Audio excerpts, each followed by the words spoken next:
Hello student, welcome to another video of my channel Study Blooms। आज हम start करेंगे exercise 1.2 को class 10 chapter 1 real number से। Exercise start करने से पहले एक इम्पॉर्टेंट चीज़ है, ये है थ्योरम 1.2। इसे समझ लेते हैं ये थ्योरम क्या कह रहा है, तब हमें एक्सरसाइज करने में ज़्यादा ईजी होगा।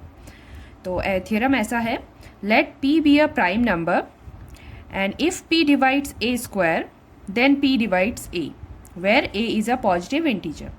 अच्छा, बोला क्या, पहले तो p एक प्राइम नंबर है, ठीक है, p प्राइम नंबर है और एक परफेक्ट स्क्वायर है a स्क्वायर जिसे p डिवाइड कर रहा है। तो यानी कि अगर a स्क्वायर का हम रूट करेंगे तो हमें a मिलेगा, ठीक है। तो p ने a स्क्वायर को डिवाइड किया तो p a को भी डिवाइड करेगा, और a क्या है, कोई भी पॉजिटिव इंटीजर है, तो p a को भी डिवाइड करेगा। इसका क्या मतलब है, एग्जाम्पल से समझने की कोशिश करते हैं। मान लो हमने एक प्राइम नंबर ले लिया 3 इज अ प्राइम नंबर, ठीक है। अच्छा, अगर 3 प्राइम नंबर है और 3 किसी परफेक्ट स्क्वायर को डिवाइड करता हो, तो कोई परफेक्ट स्क्वायर जो ध्यान में आ रहा हो, तो मुझे अभी समझ आता है कि 3 डिवाइड्स 36 है ना। 3 जो है वो 36 को डिवाइड करेगा ऑब्वियसली, क्योंकि 3 की टेबल में 36 आता है। ओके, 36 एक परफेक्ट स्क्वायर है। अगर मैं इसे a स्क्वायर के फॉर्म में लिखना चाहूँ तो मैं इसे 6 का स्क्वायर लिख सकती हूँ। तो थ्योरम के हिसाब से a स्क्वायर को डिवाइड करने पर a को भी डिवाइड करेगा, कौन, प्राइम नंबर। तो तब हमें ये पता चल रहा है कि 3 को डिवाइड करना चाहिए 6 को भी। क्या ऐसा हो रहा है? हाँ, 3 6 को भी डिवाइड कर रहा है, ठीक है। इस थ्योरम का सिंपल सा मतलब ये है। अगर एक और एग्जांपल देखना है तो जैसे 2 इज अ प्राइम नंबर, तो 2 अगर किसी परफेक्ट स्क्वायर को डिवाइड कर दे, जैसे मान लो 2 डिवाइड्स 16, और 16 एक परफेक्ट स्क्वायर है, किसका स्क्वायर है, 4 का, तो हम इसे 4 का स्क्वायर लिख सकते हैं। तो चेक करते हैं क्या 4 भी 2 से डिवाइड होता है। Yes of course, 2 divides 4 also, ठीक है। तो ये थ्योरम बस इतना स्टेटमेंट देता है, और इस स्टेटमेंट का बहुत इंपॉर्टेंट यूज है एक्सरसाइज 1.2 में। अब स्टार्ट करते हैं 1.2 का पहला क्वेश्चन, जो कह रहा है prove that root 5 is irrational number. Okay, root 5 irrational है, ये तो हमें पहले से ही पता है। हमने क्लास 9th में रैशनल इरेशनल के टाइप्स देखे थे, और इरेशनल वो होते हैं जिन्हें p/q के फॉर्म में नहीं लिख सकते। ओके, नहीं लिख सकते, तो अब कैसे प्रूव करें कि ये इरेशनल होता है, या कैसे प्रूव करें कि सच में इसे नहीं लिख सकते रूट p/q के फॉर्म में। तो उसके लिए अब हम एक मेथड यूज करेंगे जिसको कहते हैं कॉन्ट्राडिक्शन करना। हम एक ऐसा स्टेटमेंट को एज्यूम करेंगे जो एक्चुअली में गलत है, और बाद में कोशिश करेंगे कि वो गलत है, ये प्रूफ हो जाए। तो कैसे करें, देखो, रूट 5 इरेशनल है, ये तो हमने पढ़ा हुआ है। तो अब हम मान लेंगे कि नहीं रैशनल, इरेशनल नहीं है, रैशनल है। तो let root 5 is a rational number, ठीक है। ओके, अगर रूट 5 रैशनल नंबर है तो इसका मतलब रूट 5 को p/q के फॉर्म में लिखना चाहिए। According to the definition of rational number, p/q के फॉर्म में होना चाहिए, जहां q 0 नहीं हो सकता। विथ वन मोर कंडीशन, यहाँ पर एक कंडीशन और लगाएंगे, वो ये है कि यहाँ p और q आर को प्राइम। अब ये को प्राइम क्या होता है, को प्राइम मतलब सिंपलेस्ट p/q फॉर्म, यानी लेट्स से हमारे पास 6/4 है, तो हम इसे और सिंप्लीफाई कर सकते हैं, 3/2 में चेंज कर सकते हैं, है ना। 2 से डिवाइड कर दिया दोनों को। 3/2 सबसे सिंपलेस्ट फॉर्म है, इससे छोटा हम नहीं लेकर आ पाएंगे, अगर चाहिए भी तो डेसिमल में आएगा। तो इसे बोलते हैं को प्राइम होना। 3 और 2 आपस में को प्राइम है, जरूरी नहीं है कि वो को प्राइम हो, पर वो को प्राइम आपस में है। लाइक 4/5 अगर मैं लिख दूं, तो 4 तो प्राइम नंबर नहीं है, पर 4 और 5 और डिविजिबल नहीं होंगे, ये सिंपलेस्ट फॉर्म है, इसका मतलब ये दोनों आपस में को प्राइम्स है, ठीक है।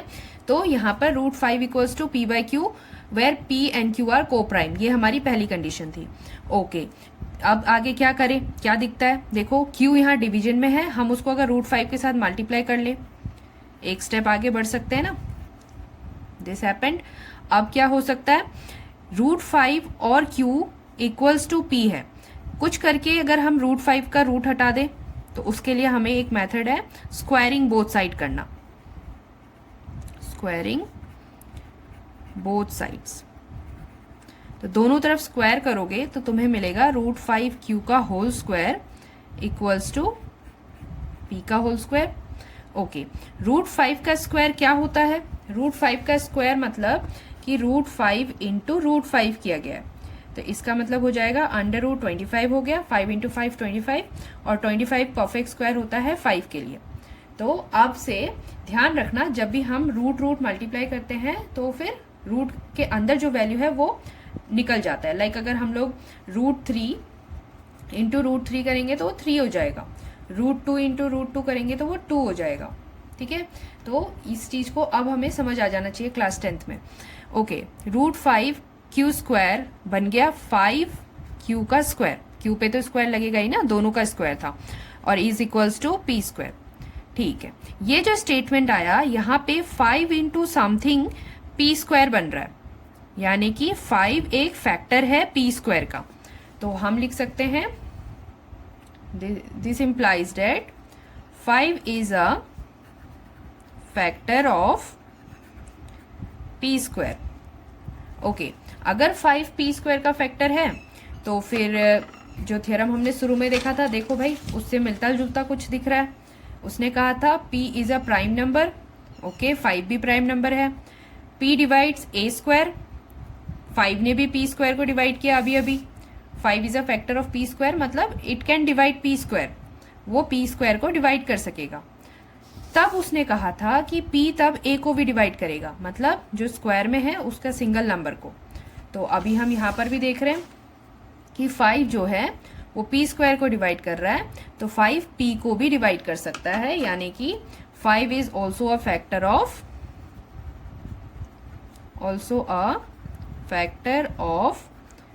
p।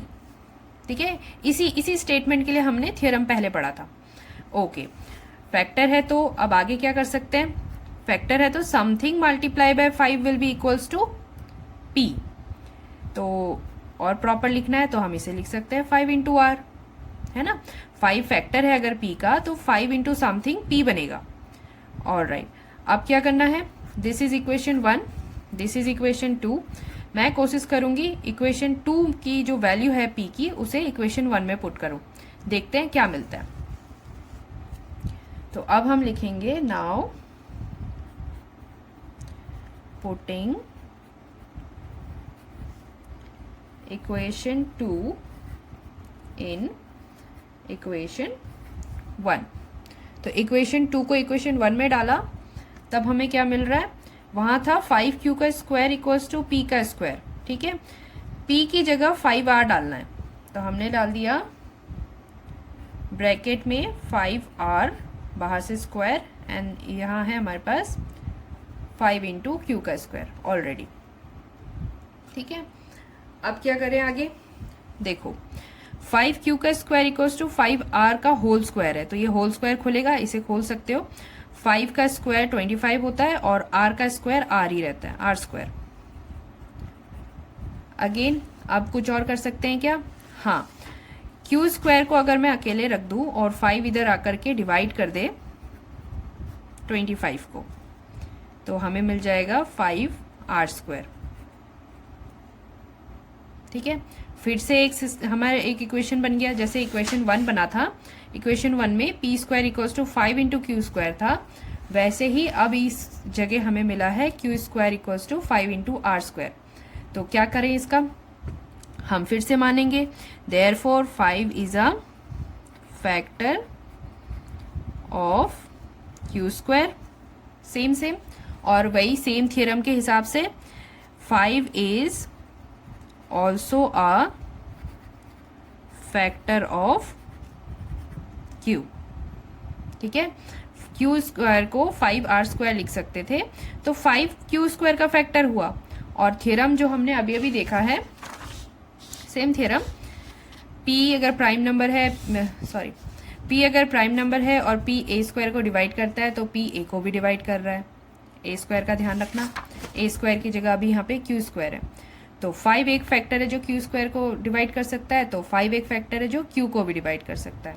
ठीक है, तो यहाँ से हमें क्या समझ आया कि 5 जो है p का भी फैक्टर था, देखो इधर p का फैक्टर भी बन गया और अभी अभी q का भी फैक्टर बन गया। अरे तो फिर यहाँ तो कुछ गड़बड़ हो गई। गड़बड़ कहाँ हुई?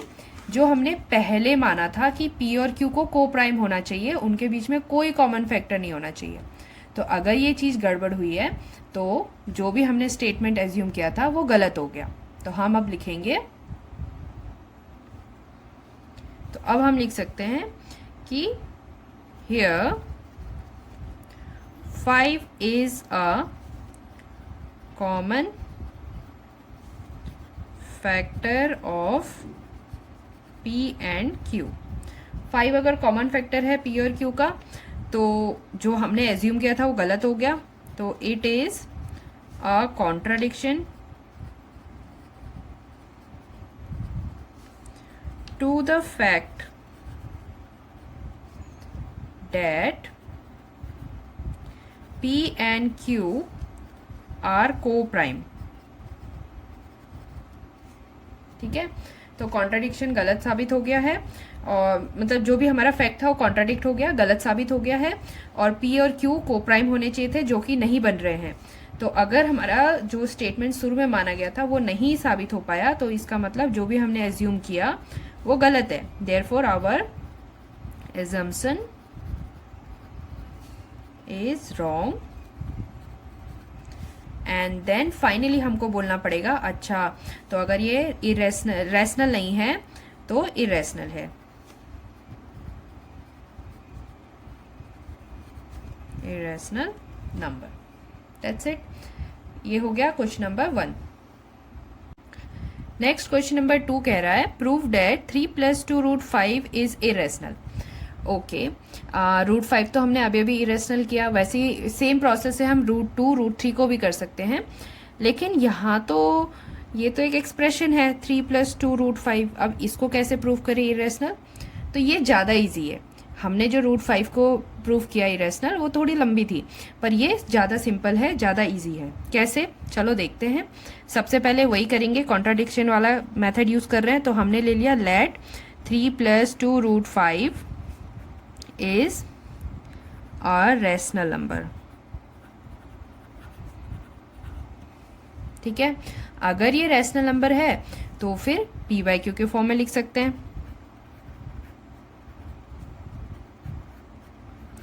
where p and q are co-prime।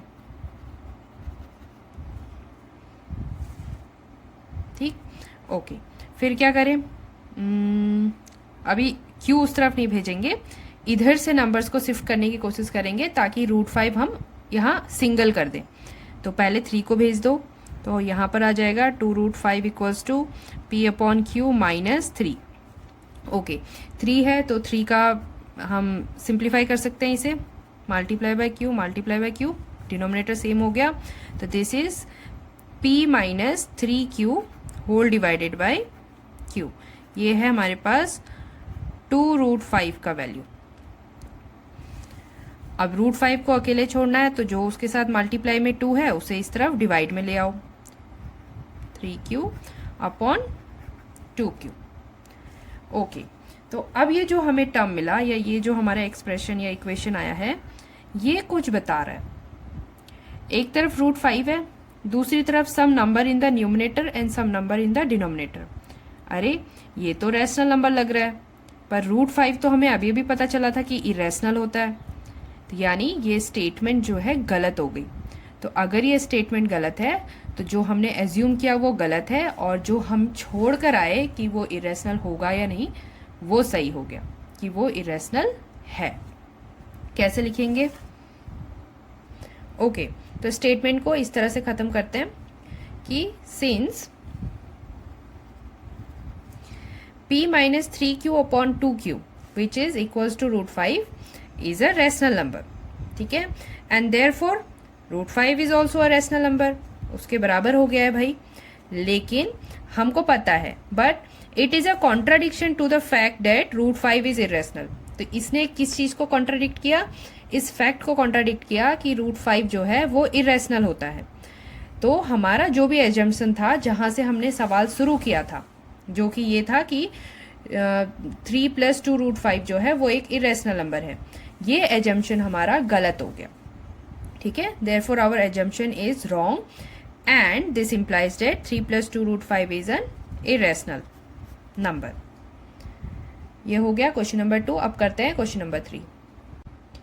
अब करते हैं क्वेश्चन नंबर 3 का पहला क्वेश्चन, जो कह रहा है prove that the followings are irrational. इसमें 3 क्वेश्चन है। पहला क्वेश्चन है 1/√2। हमें ये प्रूव करना है कि 1/√2 जो है वो एक इरेशनल नंबर है। कैसे प्रूव करेंगे? सबसे पहले वही same method, let 1/√2 is a rational number. तो जब 1/√2 एक रैशनल नंबर है तो इसे p/q के फॉर्म में लिखा जा सकता है। 1/2 is equals to p/q where p and q are coprime. ठीक है, ओके, को-प्राइम है तो क्रॉस मल्टीप्लाई करके इसकी एक इक्वेशन तैयार कर लेते हैं। q इंटू 1 बिकम्स q और √2 into p becomes √2 into p। Okay, इससे क्या होगा? कुछ नहीं, तो √2 को अकेले छोड़ देते हैं, p को उधर ले आते हैं। q/p is equals to √2। Okay, फिर से वही सिचुएशन आ गई जो इससे पहले वाले क्वेश्चन में आई थी। इससे पहले वाले क्वेश्चन में हमको क्या देखने को मिला था? इससे पहले वाले क्वेश्चन में हमने देखा था कि √5 जो है वो एक रैशनल नंबर के फॉर्म में तैयार हो गया। वैसे ही अभी √2 जो है वो भी एक रैशनल नंबर के फॉर्म में तैयार हो गया। तो फिर से कॉन्ट्राडिक्शन आ गया। तो अभी हमें इसे फिर से अपना जो एजम्पशन है उसे रॉन्ग बोलना पड़ेगा और इस नंबर को इरेशनल बोलना पड़ेगा। सो हमने लिखा here q/p is a rational number, obviously p/q के फॉर्म में है। Therefore √2 is also a rational number. क्यों? क्योंकि वो p/q के फॉर्म के इक्वल है। But it is contradiction to the fact that √2 is irrational.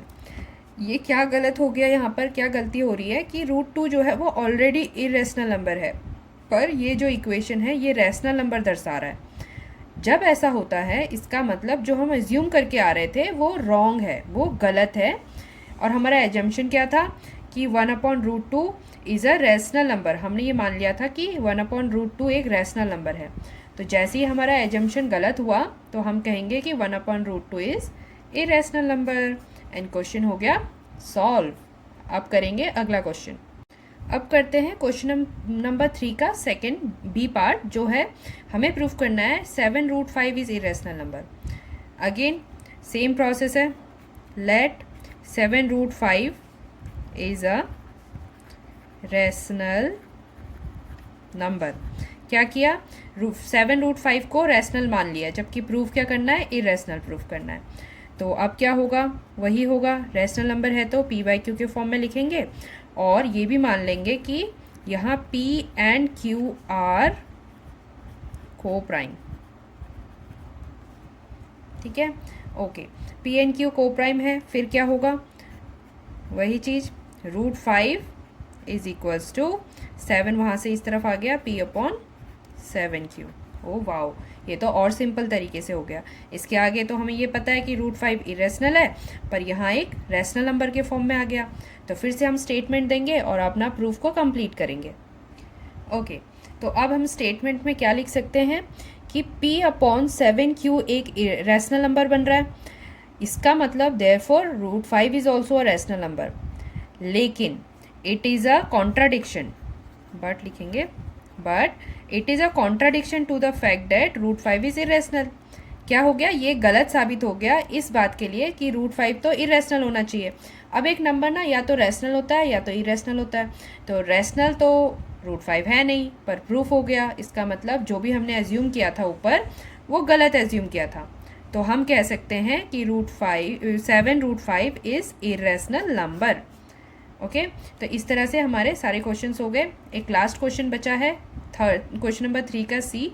बहुत सिंपल है और मैं ये तुम्हें एज ए होमवर्क दे रही हूँ। Thank you for the class. I hope कि इसमें तुमको हेल्प मिला होगा क्वेश्चन को देखकर इसे सॉल्व करने के लिए।